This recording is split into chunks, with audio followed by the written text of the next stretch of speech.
Welcome to our review of the Costco Wholesale 2017, presented by Jade Kesselman, Jordan Leeds, and Buddy Frost. Introduction.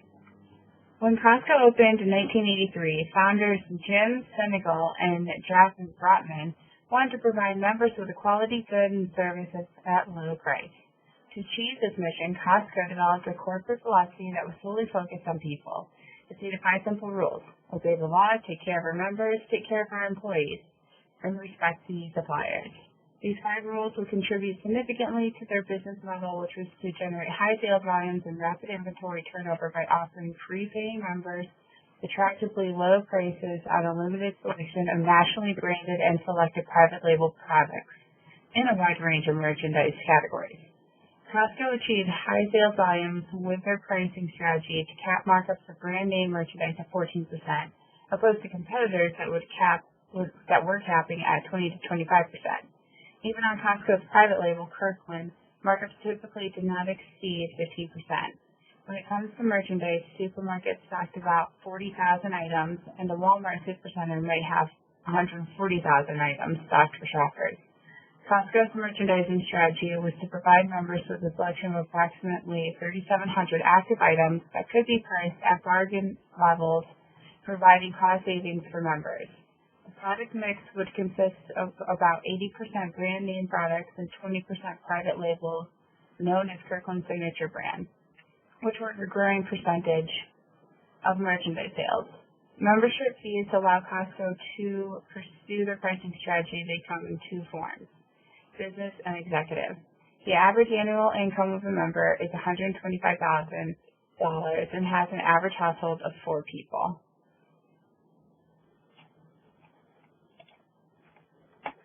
Strategic challenges. Based on the case study, we will continue the analysis and evaluation of the following strategic challenges. Costco's price strategy may be an insufficient strategy. This is based on their reliance on annual new memberships and renewals for the attractive limited demographic. Shifting buyer preference from warehouse to e-commerce will be difficult for the company to overcome. This graph indicates that Costco does not have an effective strategy to persuade millennials to shop at Costco stores. The merchandising strategy for it is so unique compared to its competitors. Finally, we'll explore any potential shortfalls and opportunities Costco may encounter when entering into foreign markets. Awesome. So now we're going to look over at the business canvas model of Costco. And like we said earlier, the business model entails generating high volume sales and rapid inventory turnover. They do this by offering fee members attractively low prices on a limited selection of nationally branded and selected private label products in a wide range of merchandise categories. And this business model canvas exemplifies various strengths that allow Costco to operate with these low profit margins and high efficiencies. So first, we can look over at the customer segmentation and look at it's creating value for a majority of large families, small businesses, large businesses, anyone truly buying in bulk. Next is going to be the value propositions, and this is how they create value, which is high volume, low prices, plethora of services, a large variety. And then we look over at channels, which is how they're getting this value to their customers. The majority of it is their stores, which are warehouses, business centers. They're now starting to dabble in e-commerce, which is good, kind of catching up with the trend of the 21st century. And then we look over at the customer relations, which is how they treat their customer segmentations once they have them. And a huge part of that is the membership, which people pay into annually. So they become a member, and that allows them to shop and get the best deal on all these prices, as well as other exclusive benefits. Then we look down at the revenue streams, and this is the pricing mechanism. And like I said, it kind of all relies on that initial membership fee to offer those low prices to their customers. Next, the key resources. This is basically the infrastructure and the indispensable assets that is, kind of offered here by Costco, so marketing, merchandising, purchase of goods, distribution, shipping, all that is going to be tied up in there, as well as the key activities, key resources. Oh, here we go. And finally, we're going to look over at the key partners. And this is Costco, Price Club, various vendors, wholesalers, and brands that help Costco become what it is. And accumulating all that into one, we look at the cost structure, which is a breakdown of the financial infrastructure within Costco, and it relies heavily on the economies of scale, which is why they are able to turn over their inventory at such a high rate, but still maintain a low profit margin. So next we're going to look at a pestle analysis of Costco. And these two areas for improvement are going to come from the social, cultural, and technological. Increasing a demand for social responsibility is huge, and Costco is kind of lacking in that department. They can definitely get behind the trend and offer some more corporate responsibility within their segment. They have to appeal to millennials and start enticing lower income clientele, because a majority of younger clientele are living in cities, don't have large families, so they're kind of losing a huge majority of their purchasing power. Next, we're going to look at the technological aspect of this, and this is basically increasing e-commerce transactions, increasing business automation, having smarter tech, just kind of catching up with the trend that we're seeing here, and rapid technological innovation. So that's some areas to improve based on the pestle, and now we're going to look over at an analysis for the Porter's 5 Forces. The two biggest standouts are going to be substitution. That's the strongest threat. Any retail store, literally everywhere you go, and even those on the internet can be a substitution. Variety is the spice of life, and people aren't as brand loyal as they used to be. So Costco may provide many products at a great price, but a majority of these products can be found at any other major retailer in smaller quantities. So the threat of substitution is very high. Next, we're going to look at the competitive rivalry, and that is also a very strong threat. The biggest competitors being Walmart, aka Sam's Club, Target, BJ's, Kroger. These guys are all great options in the way of Costco. People can go there and buy in bulk as well at great savings.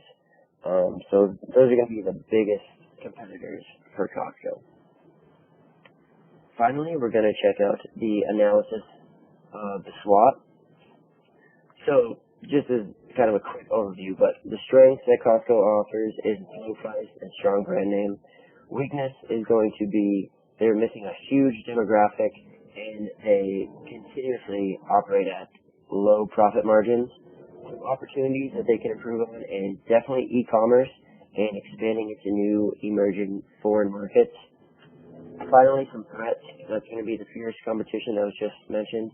And of course, the online retailers that are looming over every brick and mortar structure, aka Amazon, Target, and Walmart delivery. And that was a breakdown of our analysis based on the SWOT, pestle, and Porter's of Costco. Okay, continuing our analysis, we look at their financial performance measures. Costco's current financial performance measures show that the company is doing well and has had no significant changes in the past few years. Most of its profitability measures show an upward trend. While current ratio that hovers around or below 1 is not usually desired, Costco's current ratio isn't as concerning because the company has a high investment in inventory, which it sells quickly. So current assets just about equal to current liabilities for the year doesn't raise red flags like it does in other industries. Overall, the company's financial ratios are either improving year over year or holding steady, showing a positive financial outlook in future years. Costco's membership fees accounted for 2.27% of its total revenue in 2018, and that's really consistent with previous years of 2.26% and 2.28%. Showing that as net sales revenue increases, revenue from membership fees increases proportionately. Additionally, the amount of revenue from membership fees and final net income are almost equal each year. This means that all of the sales revenue covers merchandise and other expenses for the year, and what's left over to contribute to net income is the membership fees revenue. Regarding the company's merchandise costs, they have increased almost exactly as much as sales revenue in the past few years. Sales revenue grew 2.1% from 2015 to 2016, while merchandise costs grew 1.8%. Then sales revenue and merchandise costs both increased by 8.7% from 2016 to 2017. And then sales revenue increased 9.7% from 2017 to 2018, while merchandise costs increased 10.1%. These almost even percentage increases in sales revenue and merchandise costs mean that the company is closely watching and managing their margins. The margins that Costco reports are going to be very close to their target margin. And now we move on to more analysis. Costco's philosophy was to keep customers coming in to shop by wowing them with low prices and thereby generating big sales volumes. Examples of Costco's 2015 sales volumes are as follow: meat sales of $6.4 billion and television sales of $1.8 billion. For many years, a key element of Costco's pricing strategy has been to cap its markup on brand names much lower than its competition. Even on their private label, they still barely broke even. Costco's prices were so low that Wall Street analysts had criticized Costco's management for going all out to please customers at the expense of increasing profits for shareholders. To the right, you can see Costco's pricing strategy changed to remain competitive. Membership fees are Costco's saving grace, generating over $2.6 billion in revenue for the company in 2016.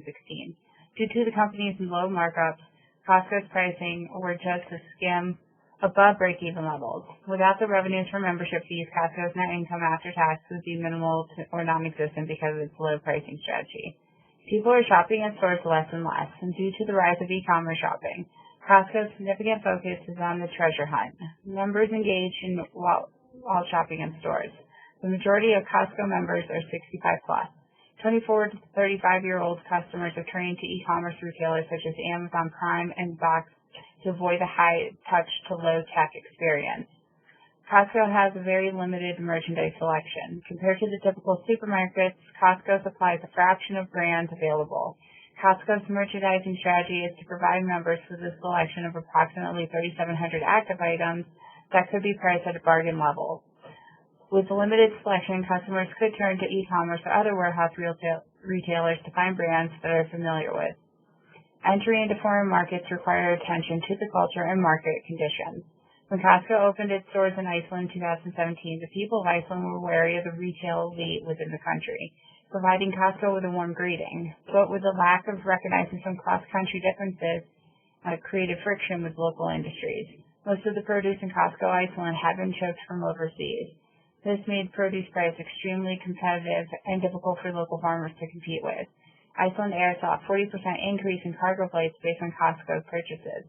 People of Iceland were quickly concerned that Costco was not respecting their fragile environment nor local economies that were not part of the retail elite. Within the past 40 years, Costco has realized the growth in its apparel sales. The amounts to a staggering $7 billion a year in sales at a steady climb of 9%. This is competitive with rival giants such as Old Navy and Neiman Marcus. Loyalty is everything to Costco, and they have it by achieving a 90% retention rate of pre-existing members. E-commerce shopping is every brick-and-mortar business's largest competitor. Companies need to diversify the channels they offer merchandise to customers through. Costco has responded well, achieving e-commerce sales growth of over 28% in 2018. Costco's reluctance to enter into the e-commerce segment allowed them the opportunity to exploit weakness among the competition. The addition of two-day delivery, collaboration with Instacart delivery app, and click and collect sales are just a few strategies adding to Costco's overall success. To the right, we can see that consumers find two-day shipping more attractive than any other delivery method. Costco generates high sales volumes by turning over inventory at an accelerated rate, so much so that they have a track record of selling the products before paying vendors. The few products that Costco offers are developing brand loyalty and proving to be a competitive advantage for the company. The Costco craze is global. Even the entry into the small country of Iceland has become an overwhelming success, with a third of the country watching for new merchandise via a Facebook page dedicated to the Icelandic Costco. The company has begun a 15-store expansion in France that started in 2018. According to a Forbes report, Costco membership sign-up in the first 8 to 12 weeks of a new store opening overseas is generally 10 times greater compared to Costco stores opening in the U.S. After our evaluations and analysis, it's clear that Costco is doing pretty well for itself. The company closely manages its prices and margins so that its members receive the best value, and the company is still profitable from their membership fees. Financially, the company seems to be doing well and has nothing to be concerned about in the near future. However, shifting consumer preferences are something that Costco will want it to be adaptable to. The company seems to have recognized the opportunities we have identified, and they are currently expanding their entries into foreign markets and have expanded their e-commerce so much so that same-day grocery delivery is available in 99% of their U.S. locations, and two-day grocery deliveries are available anywhere in the continental U.S. There may still be some opportunities available to them to take advantage of, specifically trying to widen their member demographics to include more households with lower annual incomes, or expanding their e-commerce segment even more. Based on our conclusions, we would recommend that Costco consider increasing their margins just a little and decrease their membership fee from $60 to $50 to be more competitive with the membership fees of BJ's and Sam's Club. Because there is such a big shift in consumer purchasing preferences towards online and fast deliveries, we would also recommend that Costco looks into offering an online-only membership for a lower annual membership fee, such as $30, which would allow anyone to be a Costco member even if they have no store nearby, and then they would be able to receive great online deals no matter where they live. Expanding their available merchandise to have more variety online could also help them widen their member demographics or compete with Walmart and other large retailers that can offer more variety and choices. It seems like Costco has a good handle on expanding into foreign markets already, but they may want to consider altering their business model in these markets instead of keeping it the same. Some countries that might be more resistant to paying membership fees to shop there, while others are fine with it. We would recommend that they do a lot of market research in countries they are considering so that they are welcomed from the start and appreciated for years afterwards. And the following two slides show our references that we used. Thank you.